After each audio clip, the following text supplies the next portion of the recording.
संपूर्ण श्रीमद् भागवत गीता गीता हिंदुओं के पवित्रतम ग्रंथों में से एक है। महाभारत के अनुसार कुरुक्षेत्र युद्ध में भगवान श्री कृष्ण ने गीता का संदेश अर्जुन को सुनाया था। यह महाभारत के भीष्म पर्व के अंतर्गत दिया गया एक उपनिषद है।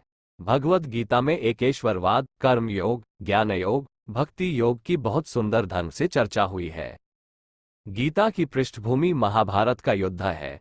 जिस प्रकार एक सामान्य मनुष्य अपने जीवन की समस्याओं में उलझकर किंकर्तव्य विमूढ़ हो जाता है और जीवन की समस्याओं से लड़ने की बजाय उससे भागने का मन बना लेता है, उसी प्रकार अर्जुन, जो महाभारत के महानायक थे, अपने सामने आने वाली समस्याओं से भयभीत होकर जीवन और क्षत्रिय धर्म से निराश हो गए थे। अर्जुन की तरह ही हम सभी कभी कभी अनिश्चय की स्थिति में या तो हताश हो जाते हैं और या फिर अपनी समस्याओं से विचलित होकर भाग खड़े होते हैं। इसीलिए भगवान श्री कृष्ण ने जन सामान्य के लिए कर्तव्यनिष्ठ मार्ग को इंगित करने के लिए इस महाज्ञान को गीता के माध्यम से प्रस्तुत किया है। हम सभी 18 अध्याय आपके लिए संस्कृत श्लोकों के सरल हिंदी अनुवाद के साथ आपके लिए प्रकाशित कर रहे हैं ताकि आप इसे आसानी से पढ़ सके। पहला अध्याय अर्जुन विषाद योग। श्रीमद् भगवद गीता।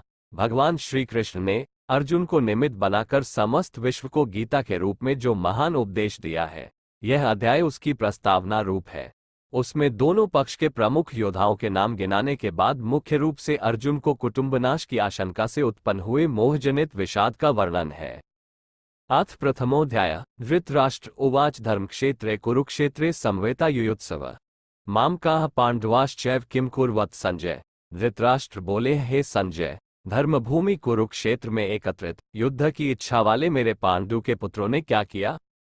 संजय उवाच दृष्ट्वा तु पांडवानीकं व्यू दुर्योधनस्ता आचार्यमुपसंगम्य राजा वचनमब्रवीत। संजय बोले, उस समय राजा दुर्योधन ने व्यूहरचनायुक्त पांडवों की सेना को देखकर और द्रोणाचार्य के पास जाकर यह वचन कहा। पश्यैता पांडुपुत्राणाम आचार्य महती चमोम व्यूधा द्रुपद पुत्रेण तव शिष्येन धीमता।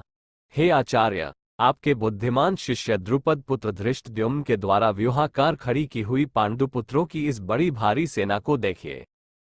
अत्र शूरा महेश्वासा भीमार्जुन स्मायोधि युयुधानो विराटश्च द्रुपदश्च महार्थ धृष्टकेतुश्चैकितानः काशिराजश्च वीर्यवान पुरुजित्कुतिभोजश्च शैब्यश्च नरपुंगव युधामयुश्च विक्रांत उत्तमौजाश्च वीर्यवान सौभद्रो द्रौपदेयाश्च सर्व एव महार्था। इस सेना में बड़े बड़े धनुषों वाले तथा युद्ध में भीम और अर्जुन के समान शूरवीर सात्यकी और विराट तथा महारथी राजा द्रुपद, धृष्टकेतु और चैकितान तथा बलवान काशीराज, पुरुजित, कुंतिभोज और मनुष्यों में श्रेष्ठ शैब्य, पराक्रमी, युधामयु तथा बलवान उत्तमौजा, सुभद्रौपुत्र अभिमन्यु और द्रौपदी के पांचों पुत्र, ये सभी महारथी हैं। अस्माकं तु विशिष्टा ये तान्निबोध द्विजोतम नायिका मम सैन्यस्य सांज्ञात तान्वर्वीमीते। हे ब्राह्मण श्रेष्ठ, अपने पक्ष में भी जो प्रधान है उनको आप समझ लीजिए। आपकी जानकारी के लिए मेरी सेना के जो सेनापति है उनको बतलाता हूँ। भवान भीष्मश्च कर्णश्च कृपश्च समितिंजय अश्वत्थामा विकर्णश्च सौंदतिथ्यश्च। आप, द्रोणाचार्य और पितामह भीष्म तथा कर्ण और संग्राम विजयी कृपाचार्य तथा वैसे ही अश्वत्थामा, विकर्ण और सोमदत्त का पुत्र भूरिश्रवा। अन्ये च बहवः शूरा मदर्थे त्यक्त जीविता नाना शस्त्र प्रहरणा सवै युद्ध विशारदा। और भी मेरे लिए जीवन की आशा त्याग देने वाले बहुत से शूरवीर अनेक प्रकार के अस्त्रों शस्त्रों से सुसज्जित और सब के सब युद्ध में चतुर हैं। अपर्याप्त तदस्माक बल भीष्माभिरक्षितम पर्याप्त त्विदमे तेषा बल भीमाभिरक्षितम। भीष्म पितामह द्वारा रक्षित हमारी वह सेना सब प्रकार से अजेय है और भीम द्वारा रक्षित इन लोगों की यह सेना जीतने में सुगम है। अयनेषु च सर्वेषु यथाभागमवस्थिता भीष्मेवाभिरक्षितो भवतः सर्व एव ही। इसलिए सब मोर्चों पर अपनी अपनी जगह स्थित रहते हुए आप लोग सभी निसंदेह पितामह की ही सब ओर से रक्षा करें। संजय उवाच तस्य संजनन हर्ष कुरुवृद्धा पितामह सिंहनाद विंध्यो चेह शंखगम दधमो प्रतापवान।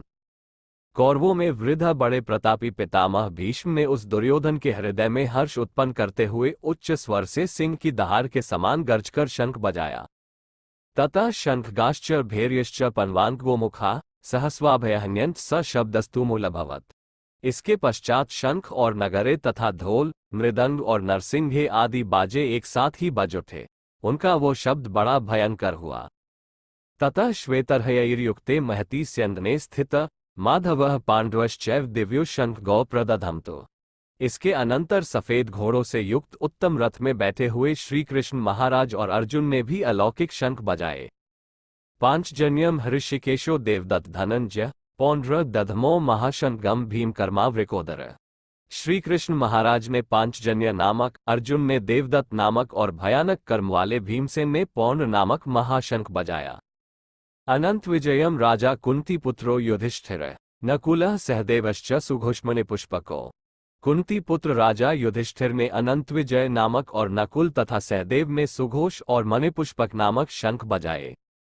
काश्यश्च परमेश्वासः शिखंडी च महार्थः धृष्टद्युम्न विराटश्च सात्विकश्चापराजितः। द्रुपदो द्रौपदेयाश्च सर्वशः पृथिवीप्ते सौभद्रश्च महाबाहुः शंखगादधमोः पृथक पृथक। श्रेष्ठ धनुष वाले काशीराज और महारथी शिखंडी और धृष्टद्युम्न तथा राजा विराट और अजेय सात्यकी, राजा द्रुपद और द्रौपदी के पांचों पुत्र और बड़ी भुजा वाले सुभद्रपुत्र अभिमन्यु, इन सभी ने, हे राजन, सब ओर से अलग अलग शंख बजाए।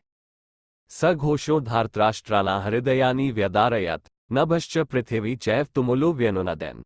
और उस भयानक शब्द ने आकाश और पृथ्वी को भी गुंजाते हुए धार्तराष्ट्रों के अर्थात आपके पक्ष वालों के हृदय विदीर्ण कर दिए। अथ व्यवस्थितान दृष्ट्वा धार्तराष्ट्रान कपिध्वज प्रवृते शस्त्र संपाते धनुरुद्यम्य पांडव। ऋषिकेशन तदा वाक्यमिदमाह महीपते। अर्जुन उवाच सैन्योरुभयो मध्ये रथ स्थापयमेच्युत। हे राजन, इसके बाद कपिध्वज अर्जुन ने मोर्चा बांधकर डटे हुए धृतराष्ट्र संबंधियों को देखकर उस शस्त्र चलाने की तैयारी के समय धनुष उठाकर ऋषिकेश श्री कृष्ण महाराज से यह वचन कहा, हे अच्युत, मेरे रथ को दोनों सेनाओं के बीच में खड़ा कीजिए। यावदेतानिरीक्ष्यः योद्धृकामान अवस्थितान कैर्मा सह योद्धव्यमस्मे रणसमुद्यमे। और जब तक कि मैं युद्ध क्षेत्र में डटे हुए युद्ध के अभिलाषी इन विपक्षी योद्धाओं को भली प्रकार देख न लूं कि इस युद्धरूप व्यापार में मुझे किन किन के साथ युद्ध करना योग्य है, तब तक उसे खड़ा रखिए। योत्स्यमानानवीक्ष्यः य एतेत समागता धार्तराष्ट्रस्य दुर्बुद्धेर्युधे प्रियचिकीर्ष्व। दुर्बुद्धि दुर्योधन का युद्ध में हित चाहने वाले जो ये राजा लोग इस सेना में आए हैं, इन युद्ध करने वालों को मैं देखूंगा। संजय उवाच एवमुक्तो हृषिकेशो गुडाकेशन भारत सैन्योरुभयो मध्ये स्थापयित्वा रथोत्तमम्। भीष्मद्रोण प्रमुखतः सर्वेषां च महीक्षिताम् उवाच पार्थ पश्यतान समवेता कुरुनीति। संजय बोले, हे धृतराष्ट्र, अर्जुन द्वारा इस प्रकार कहे हुए महाराज श्री कृष्णचंद्र ने दोनों सेनाओं के बीच में भीष्म और द्रोणाचार्य के सामने तथा संपूर्ण राजाओं के सामने उत्तम रथ को खड़ा करके इस प्रकार कहा कि हे पार्थ, युद्ध के लिए जुटे हुए इन कौरवों को देख। तत्रापश्यत् स्थितान पार्थः पितृन्थ पितामहान आचार्यान मातुला भ्रातरन पुत्रान पौत्रान सखीस्था श्वशुरान सुहृदश्चैव सैन्योरुभयोरपि तान समीक्ष्य स कौन्तेय सर्वान बन्धून्वस्थितान कृपया पर्याविष्टो विषीदनेमब्रवीत। इसके बाद प्रथापुत्र अर्जुन ने उन दोनों सेनाओं में स्थित ताऊ चाचों को, दादों परदादों को, गुरुओं को, मामाओं को, भाइयों को, पुत्रों को, पौत्रों को तथा मित्रों को, ससुरों को और सुहृदों को भी देखा। उन उपस्थित संपूर्ण बंधुओं को देखकर वे कुंती पुत्र अर्जुन अत्यंत करुणा से युक्त होकर शोक करते हुए यह वचन बोले। अर्जुन उवाच दृष्ट्वेम स्वजन कृष्ण युयुत्सु समुपस्थितम् सीदन्ति मम गात्राणि मुख च परिशुष्यति वैपथुश्च शरीरे में रोमहर्षश्च जायते। अर्जुन बोले, हे कृष्ण, युद्ध क्षेत्र में डटे हुए युद्ध के अभिलाषी इस स्वजन समुदाय को देखकर मेरे अंग शिथिल हुए जा रहे हैं और मुख सूखा जा रहा है तथा मेरे शरीर में कंप और रोमांच हो रहा है। गांडीव स्त्रस्ते हस्तात्व च परिधेयते न च शक्नम्यवस्थातो भ्रमतीव च मे मनः। हाथ से गांडीव धनुष गिर रहा है और त्वचा भी बहुत जल रही है तथा मेरा मन भ्रमित हो रहा है, इसलिए मैं खड़ा रहने को भी समर्थ नहीं हूँ। निमितानि च पश्यामि विपरीतानि केशव न च श्रेयोनुपश्यामि हत्वा स्वजन्माहवे। हे केशव, मैं लक्षणों को भी विपरीत देख रहा हूं तथा युद्ध में स्वजन समुदाय को मारकर कल्याण भी नहीं देखता। न कांक्षे विजयम कृष्ण न च राज्यम सुखानि च कि नो राज्येन गोविंद की भोगैर्जीवितेन वा। हे कृष्ण, मैं न तो विजय चाहता हूँ और न राज्य तथा सुखों को ही। हे गोविंद, हमें ऐसे राज्य से क्या प्रयोजन है अथवा ऐसे भोगों से और जीवन से भी क्या लाभ है। येषां थे कांक्षितम नो राज्यम भोगाः सुखानि च त इमे अवस्थिता युधे प्राणास्त्यक्त्वा धनानि च। हमें जिनके लिए राज्य, भोग और सुखादि अभीष्ट है, वे ही ये सब धन और जीवन की आशा को त्याग कर युद्ध में खड़े हैं। आचार्याः पितरः पुत्रास्तथैव च पितामहाः मातुलाः श्वशुराः पौत्राः श्यालाः संबंधिनस्था। गुरुजन, ताऊ चाचे, लड़के और उसी प्रकार दादे, मामे, ससुर, पौत्र, साले तथा और भी संबंधी लोग हैं। एतान हन्तुमिच्छामि घन्तपि मधुसूदन अपि त्रैलोक्यराज्यस्य हेतः कि नु मही कृते। हे मधुसूदन, मुझे मारने पर भी अथवा तीनों लोकों के राज्य के लिए भी मैं इन सबको मारना नहीं चाहता, फिर पृथ्वी के लिए तो कहना ही क्या। निहत्य धार्तराष्ट्रायनः का प्रीतेः स्यात् जनार्दन पाप में वा श्रेयदस्मा हत्वैतानात्तायन। हे जनार्दन, धृतराष्ट्र के पुत्रों को मारकर हमें क्या प्रसन्नता होगी। इन आतताइयों को मारकर तो हमें पाप ही लगेगा। तस्मान्नाह वयम हन्तु धार्तराष्ट्रान् स्वबान्धवान् स्वजन ही कथम हत्वा सुखिनः स्याम माधव। अतएव हे माधव, अपने ही बांधव धृतराष्ट्र के पुत्रों को मारने के लिए हम योग्य नहीं हैं, क्योंकि अपने ही कुटुंब को मारकर हम कैसे सुखी होंगे। यद्यप्येते न पश्यन्ति लोभोपच्छेत्स कुलक्षयकृत दोषं मित्रद्रोहे च पातकम् कथम न ज्ञेयं स्माभिः पापाद्मानिवर्तितुं कुलक्षयकृत दोष प्रपश्यद्भिर्जनार्दन। यद्यपि लोभ से भ्रष्टचित हुए ये लोग कुल के नाश से उत्पन्न दोष को और मित्रों से विरोध करने में पाप को नहीं देखते, तो भी हे जनार्दन, कुल के नाश से उत्पन्न दोष को जानने वाले हम लोगों को इस पाप से हटने के लिए क्यों नहीं विचार करना चाहिए। कुलक्षये प्रणशयन्ति कुलधर्माः सनातना धर्मे नष्टे कुल कृत्स्नम धर्मोभिभवत्युत। कुल के नाश से सनातन कुल धर्म नष्ट हो जाते हैं, धर्म के नाश हो जाने पर संपूर्ण कुल में पाप भी बहुत फैल जाता है। अधर्माभिभवाय कृष्ण प्रदुष्यन्ति कुलस्त्रियः स्त्रीषु दुष्टासु वार्षणेय जायते वर्म संकर।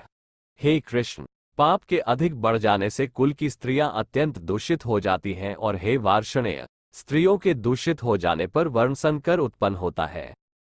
संकरो नरकायैव कुलघनाना कुलस्य च पतन्ति पितरों ह्येषा लुप्तपिण्डोत्क्रिया। वर्ण संकर कुलघातियों को और कुल को नरक में ले जाने के लिए ही होता है। लुप्त हुई पिंड और जल की क्रिया वाले अर्थात श्राद्ध और तर्पण से वंचित इनके पितर लोग भी अधोगति को प्राप्त होते हैं। दोषैरतः कुलघनाना वर्णसंकर कारक उत्साद्यन्ते जाते धर्मा कुलधर्माश्च शाश्वता। इन वर्णसंकर कारक दोषों से कुलघातियों के सनातन कुल धर्म और जाति धर्म नष्ट हो जाते हैं। उत्सन कुलधर्माना मनुष्याना जनार्दन नरके नियत वासो भवति तिनुशुश्रुम। हे जनार्दन, जिनका कुलधर्म नष्ट हो गया है, ऐसे मनुष्यों का अनिश्चित काल तक नरक में वास होता है, ऐसा हम सुनते आए हैं। अहो बत महत पाप कर्तु व्यवस्यता वयम यद्राज्य सुखलोभे हंतु स्वजन्मोद्यता। हाँ शोक, हम लोग बुद्धिमान होकर भी महान पाप करने को तैयार हो गए हैं, जो राज्य और सुख के लोभ से स्वजनों को मारने के लिए उद्यत हो गए हैं। यदि मां प्रतिकारम शस्त्रम शस्त्रपान्य धार्तराष्ट्रा ऋणे हनुस्तन्मे क्षेमत्रम भवेत्। यदि मुझ शस्त्र रहित और सामना न करने वाले को शस्त्र हाथ में लिए हुए धृतराष्ट्र के पुत्र रण में मार डाले तो वह मारना भी मेरे लिए अधिक कल्याणकारक होगा। संजय उवाच एवमुक्तवार्जुनः संख्ये रथोपस्थ उपाविशत् विसृज्य सशर चाप शोक संविघ्न मानस। संजय बोले, रणभूमि में शोक से उद्विग्न मन वाले अर्जुन इस प्रकार कहकर बाण सहित धनुष को त्याग कर रथ के पिछले भाग में बैठ गए।